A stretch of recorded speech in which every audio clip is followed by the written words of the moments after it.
Bon, les amis, comment ça va? Alors, j'ai l'impression que je vais faire l'accent de Bourgoin-Jallieu de ma région, là. Bon, c'est pas bon du tout.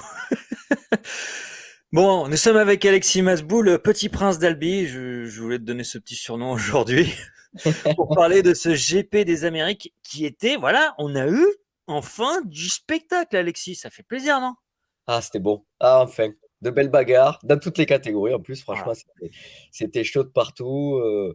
Je l'ai déjà dit semaine dernière, mais en plus, c'est GP en fin de journée. On est bien, on est à la maison, détendu.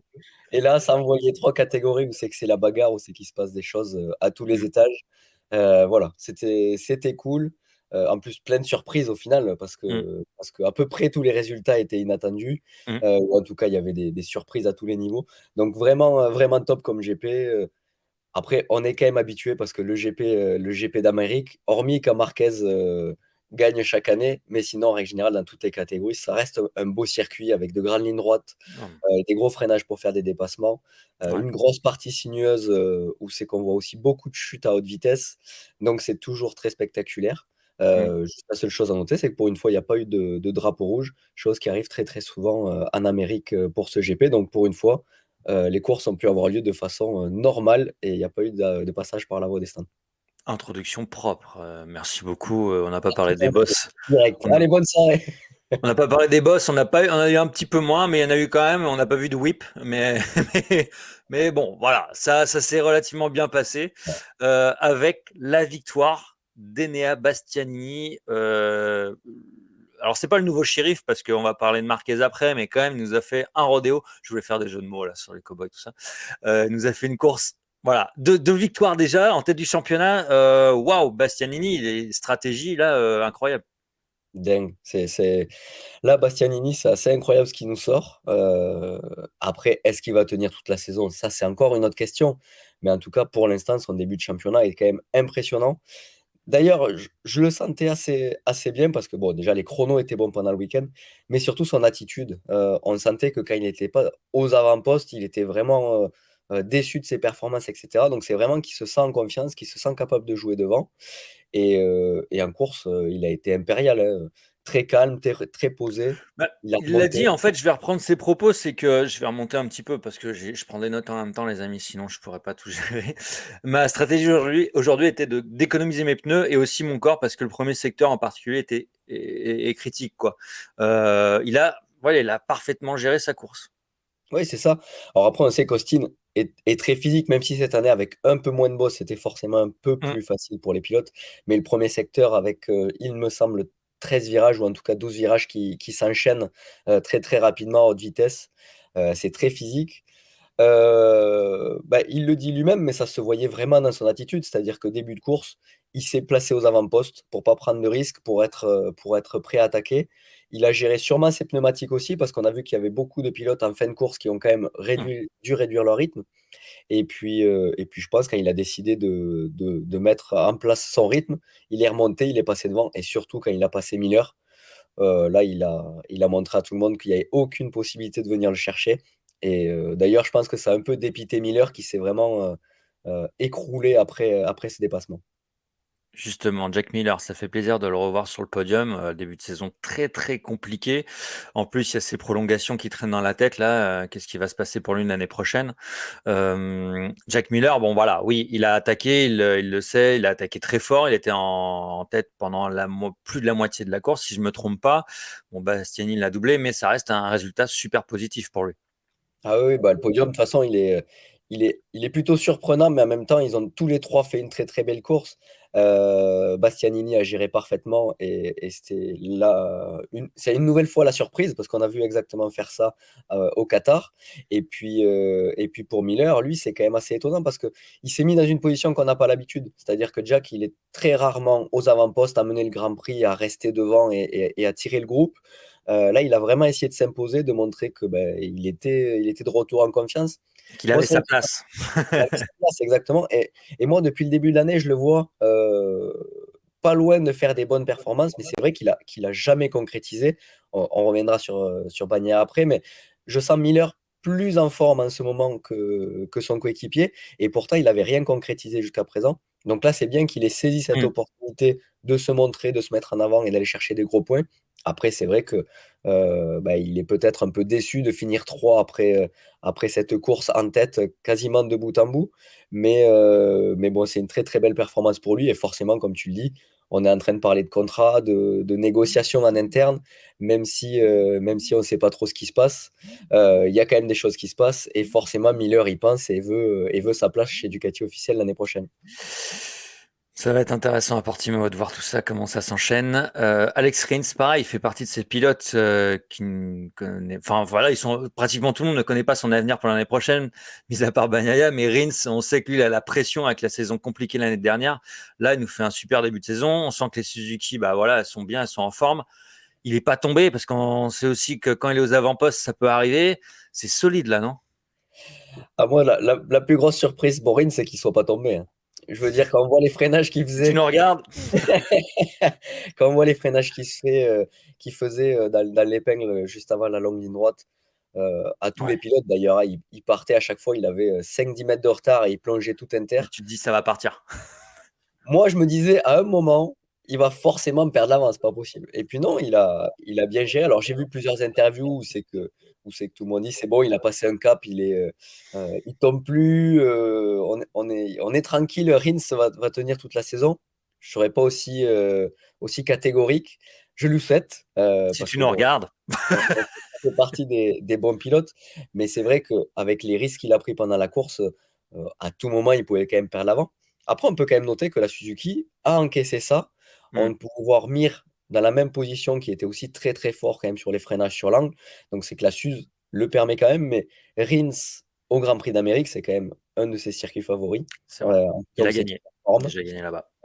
C'était le seul qui avait battu Marquez en MotoGP jusqu'à présent. Bon, Marquez n'avait pas fini, mais c'était le seul qui avait gagné, hormis Marquez ces dernières années.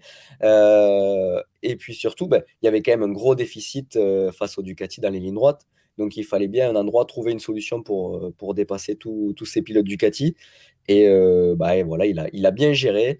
Content de le voir aux avant-postes, content de voir ce début de saison avec autant de pilotes différents qui peuvent gagner. Hmm. C'est aussi ça qu'on aime dans la course moto, c'est que ben, c'est pas toujours le même qui gagne. On a eu des saisons où c'est que c'était ça. Bon, mais voilà, là, on revient à quelque chose de très différent, de très sympa chaque week-end. Et donc, voir Rins, Miller et Bastianini se bastonner comme ça, c'est inattendu, mais ça fait plaisir. Et justement, dans ces vainqueurs, j'espère qu'on verra nos pilotes français cette année. Fabio, il a fait une course où il n'a rien lâché. Il l'a dit en déclaration. Voilà, si c'est parti pour partir et se dire je vais faire dixième parce que je sais que les Ducati en face ça va être compliqué. Non, il s'est donné à plus de 100%. Et il s'est battu avec Marquez. Merci pour le spectacle, messieurs, fantastique. Mais Fabio, bah il fait un peu le dos rond, mais voilà, on voit que cette Yamaha, on peut le voir même dans ses dépassements dans le premier secteur où il est passé à des endroits, c'est pas possible. On sent quand même cette Yamaha dans les virages, elle est incroyable. Par contre, en ligne droite, bon, bah voilà, on a compris quoi. Et il s'est battu avec ça. C'est ça, c'est que il avait deux possibilités ce week-end. Faire la pole, partir en tête et oublier tout le monde. Il n'a pas pu le faire. Je suis même pas sûr qu'il en aurait été capable, mais c'est sûr que la chute l'a handicapé pour aller chercher la pole ou la première ligne. Mais après, ça aurait quand même été extrêmement difficile de prendre suffisamment d'avance pour partir. Après, il a fait sa course au mieux pour remonter. Exactement comme tu le dis, c'est que il devait doubler dans les endroits inattendus, parce que forcément, s'il arrivait dans la ligne droite, on voyait déjà Rins ou Mir, quand il doublait avant la ligne droite, pas tenir les Ducati. Donc la Yamaha, forcément, c'était encore une autre histoire. Bon, mais voilà, il sortait à chaque fois le pilote de devant pour prendre un petit peu de marge avant la ligne droite et après s'échapper un petit peu. Voilà, il a fait le boulot. Maintenant, on espère que ça va aller mieux sur d'autres circuits. Jerez, forcément, il sera chez lui, hein. C'est un circuit qu'il apprécie énormément. Donc, je pense que là, il va jouer beaucoup de choses. Après, moi, ce qui m'a surpris, c'est que, un peu comme en Argentine ou même en Indonésie, le début de course est difficile. Il a du mal à trouver son rythme, il a du mal à trouver du grip. Et puis, au fur et à mesure, au final, on le voit remonter, on le voit trouver Mm. confiance. Est-ce que c'est la Yamaha qui lui permet pas? Est-ce que c'est lui qui a encore un petit quelque chose à aller chercher de ce côté-là pour se mettre dans des positions un peu plus faciles en fin de course? C'est peut-être quelque chose à travailler, mais en tout cas, on a du mal à lui reprocher des choses parce que c'est vrai que quand on voit toutes les autres Yamaha, deuxième Yamaha, c'est Ouais. Dovizioso, un point, Morbidelli 16e. Bon, mais Binder forcément plus loin, mais voilà, c'est le Tu dis seul ça qui d'une arrive. manière. Non, je rigole. Il apprend. Oui. MotoGP, on va le laisser Non, il a. apprendre. Mais eh ben, on va parler de Zarco maintenant. Johan Zarco, les boules, encore les boules, parce que très bon départ, début de course, clairement, tu te dis là, C'est bon. il y a peut-être moyen, quoi. Franchement, Ouais, hein, je pense que tout le monde se l'est dit, il y a peut-être moyen. Et puis à un moment, bah, voilà, j'ai lu ces déclarations, ce pneu arrière qui, au bout d'un moment, bah, il a pas fait il a plus fait le job et il était sur la défensive. Les autres l'ont vu, ils l'ont attaqué. Et puis il le dit, j'ai fait quelques erreurs, j'ai perdu du temps. Il reste positif à se dire, bah, pendant 20 tours, j'ai appris beaucoup de choses. Et voilà, il transforme ça en se disant, bah voilà, j'ai appris et on verra pour la suite, quoi. Bah, après, c'est toujours ce que dit Johan. Il apprend, il essaye de se servir de ça pour progresser, aller de l'avant. Après, c'est sûr que c'est décevant.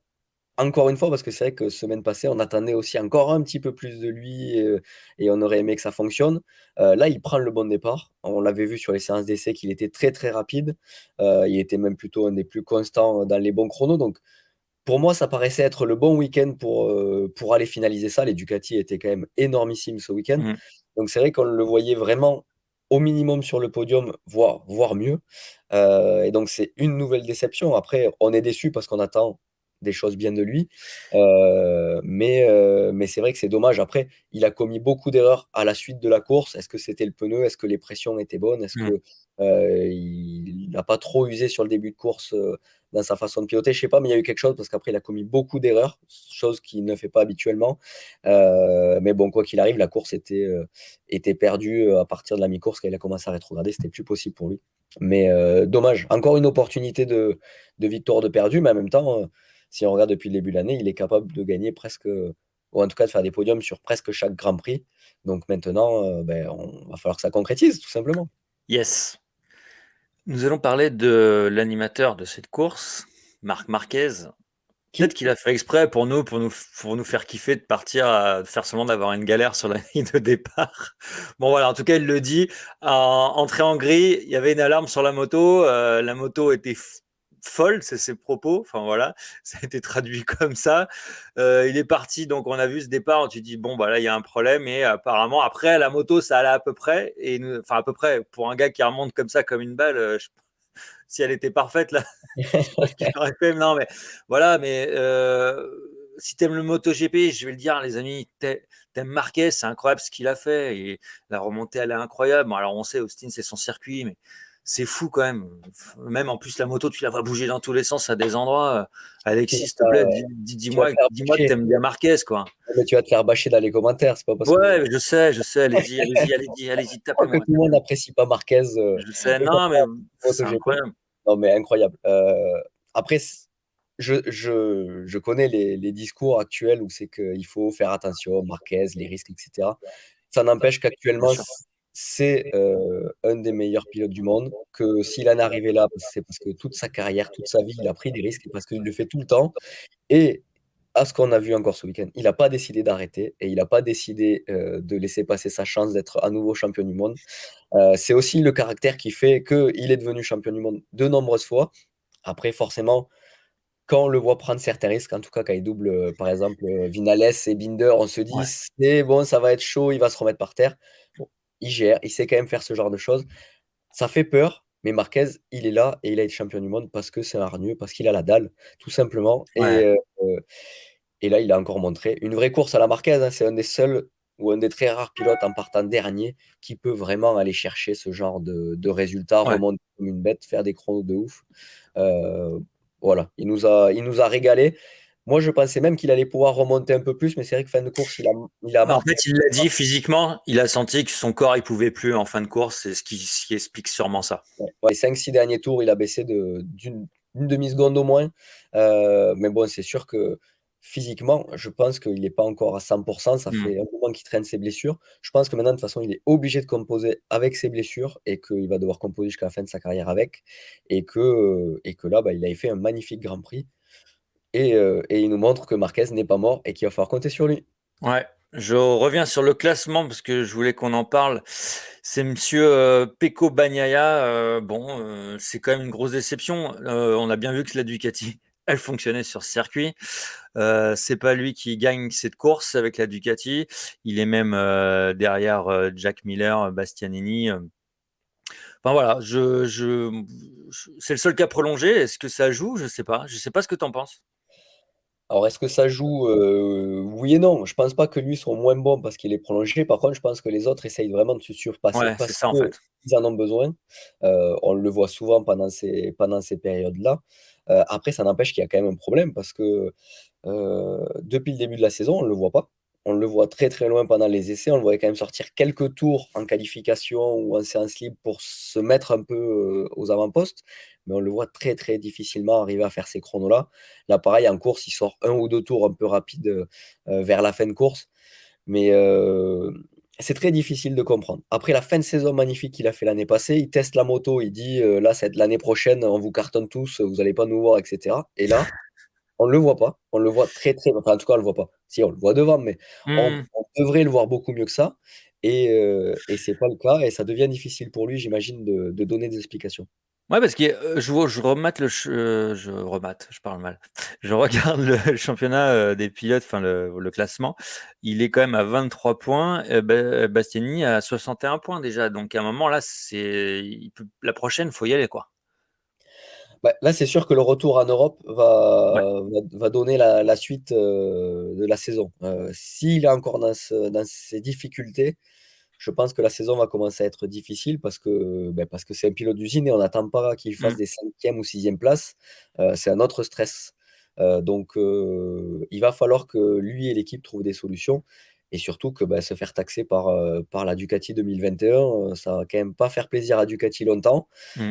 Si Miller commence à prendre confiance, et si on se rappelle son retour sur le circuit de Jerez la saison passée, Miller avait été très très bon. Donc il faut que Bagnaia se mette vraiment au boulot. Bon, ouais, on va suivre ça pour Portimao.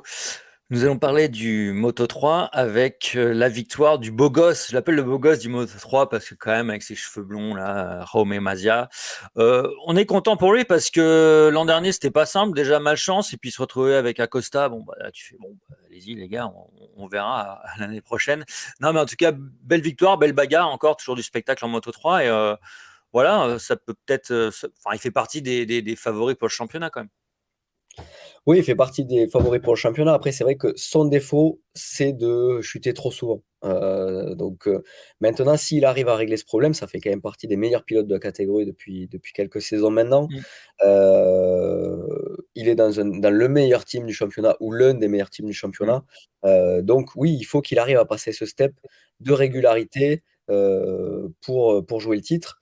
Mais bon, quand on voit quand même Foggia, comment il gère sa saison, C'est vrai, ça va être difficile ça va être d'aller chaud. le chercher, mais c'est bien de le voir. C'est un bon pilote, il a une bonne tranche, il va vite. Ça peut être, voilà, ça peut être un des futurs talents, mais s'il veut jouer le championnat, c'est pas une course qu'il faut gagner par saison ou quelques fois par-ci par-là. C'est vraiment être beaucoup plus régulier que ce qu'il fait. Donc, à lui de trouver ses solutions pour le faire. Ouais, puis on revient en Europe et tu l'as toujours dit, quand on arrive en Europe, là, on commence à vraiment voir comment ça va se gérer. On peut parler, voilà, on a pris son premier point, c'est Lorenzo Felon. Ça fait plaisir, surtout après les qualifs qui étaient super compliqués. Il n'a même pas pu faire de chrono parce qu'il y a eu des sorties dans les parties vertes. Ça y est, son premier point. En interview, il était heureux, on était heureux pour lui. Est-ce que ça y est, ça peut déclencher quelque chose? Ah, de toute façon, le premier point, c'est toujours important en moto, GP, enfin, que ce soit dans la catégorie Moto 3, etc. Est-ce que ça peut débloquer quelque chose? Je ne sais pas encore parce que on le voit souvent plutôt réussir des tours chrono bons, Mm. ou en tout cas, il le classe dans le top 10 ou proche du top 10, même si ce n'était pas le cas ce week-end, mais ça, il peut le faire. Maintenant, ce qu'on attend de lui, c'est qu'il arrive à concrétiser en course et c'est ça qu'il a eu du mal la saison passée. Là, on voit que depuis le début de l'année, ça va pas assez vite, mais par contre, il a l'air de prendre plus confiance en course et Il a de. l'air d'être plus guerrier en tout cas. Enfin, il l'était, mais bon, on sait, il fait de la boxe à côté, tout ça, et on sent que là, il y a un côté guerrier qui est vraiment présent. Présent. Oui, après, le côté guerrier, c'est bien à dire. On bosse, on fait de la boxe, on va être méchant. En vrai, ça change rien si tu es méchant, mais que tu te mets par terre tous les week-ends. comme il a pu le faire souvent l'année passée, c'est pas un avantage, c'est plutôt un défaut. Par contre, je pense qu'il arrive mieux à gérer ses émotions et là-dessus, ça permet de finir des courses. Peut-être que sur un week-end comme ça, l'année passée, il serait parti loin, il serait remonté, mais il serait tombé. Là, il est parti loin, il est Mm. remonté et il n'a pas chuté. Et c'est quand même ça qui est important. Il marque un point. Maintenant, voilà, il va falloir qu'il continue comme ça parce que l'année passée, on l'a vu sur certaines courses, vraiment bien se qualifier. S'il arrive sur certains week-ends à bien se qualifier et à faire une course intelligente, ça pourrait faire de jolis résultats sur la saison. C'est sa deuxième année, même c'est ce qu'on attend maintenant de lui. Mm. Après, comme tu le dis, retour en Europe, et c'est là que les choses se remettent souvent en ordre, un peu moins de surprises, de retour à une hiérarchie un peu plus logique. Et on espère qu'il fera partie de du bon groupe. Mais après, c'est vrai que sur le circuit de Jerez, on l'avait vu bien performer la saison passée. Donc pourquoi pas un top 10 pour être dans la continuité de l'Amérique. On lui souhaite, on va voir ça. Moto 2, Arbolino, voilà, j'allais dire une ancienne gloire du Moto 3. Mais qui parle Déjà, comme ça, dès le lundi matin, là, ça, bam. Euh, non, mais Arbolino, voilà, qui aurait pu être champion du monde en Moto 3 s'il avait peut-être fait une saison de plus, qui est monté l'an dernier en Moto 2, et voilà, victoire, ça y est, enfin, ça fait plaisir. Tout le monde aime bien ce pilote. oui, après, c'est vrai que Et euh, t'as mis un temps quand même, toi. non, non, non, non, il est très apprécié. Ce que je veux dire, c'est que on a beaucoup d'attentes sur ce pilote du côté italien. Il y en a beaucoup qui trouvent qu'il a un très très gros talent, un très très gros potentiel. Et il l'avait prouvé en Moto 3, même s'il n'avait pas réussi à avoir de titre. Mais c'est vrai qu'en Moto 2, comme pour plusieurs pilotes, le passage a été difficile. Il a fallu qu'il trouve de nouvelles solutions, qu'il adapte son pilotage. On l'a déjà dit sur les lives. Il y a des pilotes qui arrivent plus ou moins bien. Lui, il a eu du mal à concrétiser. Il avait la vitesse, mais il a du mal à concrétiser. Et là, ça commence vraiment à passer le step. Bon, un gros step, il a gagné, mais voilà, il commence vraiment à être plus régulièrement aux avant-postes. Là, il se sent à l'aise, tac, il gagne. Donc, je Dans pense une que bonne ça équipe en plus, ouais. dans une bonne équipe. Je pense que ça le met aussi bien en confiance. Là, maintenant, ce qu'il va falloir, c'est qu'il réussisse à gagner plusieurs courses dans la saison, enchaîner les podiums. Pourquoi pas travailler pour aller chercher un titre l'année prochaine. Cette année, je le vois Hum. difficilement aller chercher le titre, mais commencer à être un peu plus régulier, aller chercher des podiums quelquefois, se bastonner avec Canet ou Vietti pendant la saison pour préparer l'année suivante et être un des prétendants vraiment au championnat. Salut Tony, à bientôt. Ce week-end, quelques mots, il y avait du World SBK, c'était l'ouverture, le retour à Aragon.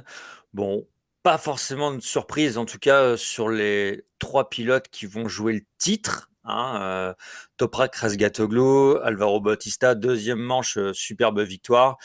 Johnny Rea, je sais jamais comment il faut dire avec l'accent, mais en tout cas, une victoire aussi dans la première manche. Que dire, voilà, ils vont nous assurer le spectacle toute l'année, on verra un petit peu derrière. On s'attendait peut-être à un poil plus de nos Français, mais voilà, il y a de l'espoir là-dessus. Alexis, tu as un petit commentaire à faire? Ouais, Loris a fait un beau week-end. Après, c'est vrai qu'au vu des essais, on espérait qu'il arrive à Oui, faire un c'est peu pour mieux ça que que je ça. dis ça. Après, quand on voit les BM, c'est pas non plus l'arme la plus facile pour aller jouer aux avant-postes. Donc, je pense que Loris montre encore une fois qu'il a Eh un ouais, des plus gros talent de ce ouais. plateau. Après, c'est vrai que bah, les trois pilotes de devant, alors ils étaient deux l'année passée, le retour de Bautista avec la Ducati. Moi, je me tais, je dis plus rien parce que j'étais pas super convaincu par son retour chez Ducat et bon, ouais, ça sent bon quoi. J'étais pas très convaincu non plus, mais on a pu voir que depuis les premiers essais, bah, l'histoire d'amour avec Ducati a l'air de refonctionner à nouveau. Après, si on se rappelle bien, c'est qu'il avait été très très rapide en début de saison et qu'il s'était décomposé par la Ouais, c'est suite. ça. Donc, on va attendre, Parce qu'en face, il a quand même deux gars bien solides dans leur tête. C'est ça aussi. exactement. Il y en a deux qui sont très très forts, très très énervés, qui peuvent, on l'a vu, faire des courses avec des intensités énormes la saison passée et pas commettre d'erreurs, ou très très peu. Et peut-être que dans ce cas-là, Bautista pourrait commettre plus d'erreurs que ces deux pilotes-là. Euh, ou en tout cas, c'est ce qu'on pourrait imaginer maintenant, à lui de nous prouver qu'on a tort et qu'il peut aller chercher le titre et être assez fort dans sa tête pour ne pas chuter dès que la pression monte. Ouais. Super Sport, les deux qui ont joué la gagne, c'est donc Egarter et Baldassari qui nous vient du Moto 2. Voilà, belle bagarre. Ça montre aussi que la YAM, elle fonctionnait bien, qu'il y a du travail chez Ducati, chez Triumph. Et du côté des Français, du GMT 94, première course très compliquée, la deuxième un peu mieux. Bon, voilà, on sait qu'il y a du taf, mais qu'on a de l'espoir. Non, après, Moi, c'est je suis vrai que supporter du GMT, donc je peux pas trop, voilà, je peux pas être objectif. mais tout le monde est supporter du GMT, non? Ouais, c'est vrai. De toute façon, on est tous supporters du GMT. Mais non, c'est vrai que les YAM, on est plutôt satisfait que du coup les YAM puissent être devant parce que c'était quand même la crainte de beaucoup Hmm. de monde qu'au final, avec la nouvelle réglementation, tout soit complètement remis à plat et que les YAM soient peut-être surpassés. Voilà, les deux qui sont devant, moi je suis pas tellement surpris. Deux bons pilotes du Moto Ouais. 2 qui arrivent dans la catégorie, qui ont l'air de bien se trouver sur leur moto. Egarter qui confirme évidemment ce qu'on attendait de lui, et Baldassari qui se montre dessus tout en poste. Mais du coup, ces deux pilotes-là devraient être sur de nombreuses bagarres pendant la saison. Après, comment est-ce qu'ils vont le gérer entre eux pour aller jouer le titre? Ce sera une autre histoire. Peut-être que derrière, d'autres pourront en profiter dans des moments d'égarement de ces deux pilotes. Après, je préfère le redire, un Dominique Egarter est quand même un pilote qui tombe très très rarement. Et du coup, c'est pour ça qu'il sera Hmm. peut-être une nouvelle fois difficile à aller chercher parce que il a la vitesse et surtout il tombe jamais. Ça fait des années que c'est comme ça dans sa carrière. Donc difficile peut-être d'aller à nouveau chercher Egarter au vu de ses performances au week-end. Très bonne analyse, très intéressant. On va pouvoir mettre 100 euros sur le titre. Non, on va voir. On voudrait le mettre plutôt sur Jules Cluzel. Mais nous verrons. On va suivre ça au fur et à mesure de cette saison. On espère que ça va monter en puissance. On va terminer sur les 24 heures du Mans. Voilà, juste un petit mot pour toi, Alexis. On est à fond. Je sais que voilà, tu pars dans quelques minutes là pour le Mans. Ça, c'est ça. Moi, je prends la route pour monter là-haut. Tu te sens comment? Fatigué? On en parlait avant, mais voilà, il a fallu gérer la famille cette semaine, donc il y a eu un peu de fatigue et j'arrive pas, vous avez peut-être entendu, j'ai un petit peu, la voix cassée aussi, un petit peu malade, mais bon, on va essayer de faire au mieux. Les essais à partir de demain, sur le circuit des 24 heures pour continuer à mettre la moto au point et puis de toute façon 24 heures, ça reste très long, très difficile, donc on va donner le meilleur. Ça va batailler en stock. Clairement, pour ma part, c'est très compliqué d'être supporter. Parce qu'en fait, t'as toi sur la No Limit, il y a Martin chez 3 Art. Bon, Hugo Robert, il est chez Lage. Enfin, il y a beaucoup de teams National Moto pour qui j'ai beaucoup d'affection. Clairement, je suis je sais pas quoi faire. Je suis un homme politique. Je, De toute façon, la catégorie stock est bien sûr la meilleure ouais. et c'est celle-là qu'il faut suivre. En tout cas, c'est sûr qu'il va y avoir encore cette année beaucoup de bagarres avec beaucoup de teams très performants et des équipages très homogènes. Hmm. Donc, je pense que pour nous, ça va être encore plus difficile d'aller chercher le titre cette année, mais on fera le boulot au mieux. Ça va batailler. Mais en tout cas, les conditions climatiques, j'ai l'impression que cette semaine, c'est pas top top. Et Voilà. ça s'est amélioré. Ça s'est un Voilà. petit Mais peu ce amélioré. week-end, ça devrait le faire. Ouais, ouais, ça partait très mal et puis ça a l'air d'aller vers le mieux. Franchement, depuis que je suis au 24, que je fais les 24 heures du Mans, on a eu que des bonnes conditions. Donc, je croise les doigts pour qu'on continue comme ça. Bah, écoute, on te souhaite une bonne course de belles 24 heures. Voilà, hein, voilà. La plus belle chose, que Merci tu te en beaucoup. forme. Je vais t'envoyer tout de suite des vitamines par pigeon voyageur. Voilà. Ou je descends au Mans tout de suite là ce soir hein, et je te ramène ça. Non, non, mais voilà. Mais en tout cas, plein de bonnes choses pour ce week-end. Et merci pour ce débrief. Eh ben, merci à tous de nous suivre. Ça fait toujours plaisir. On essaye de répondre un peu à vos commentaires en dessous Ouais. de la vidéo à chaque fois. Et puis, bah, si vous voulez suivre la No Limit, c'est sur mon compte Insta, Facebook, etc. On va essayer de vous faire vivre ça au mieux pour le week-end des 24. Eh ben, écoute à fond, les amis, je sais que vous nous parlez du talk live, on est en train de réfléchir pour revenir sur le talk live. Je sais que vous parlez aussi de Tom, que vous aimeriez bien nous retrouver tous les trois. On travaille là-dessus. Voilà, on vous tient au jus rapidement. N'hésitez pas à vous abonner d'ailleurs si vous voulez suivre ça. Et voilà, on vous embrasse. Vive la moto. Ciao Alexis. Ah, Bye ciao, Titi. bye. Ciao.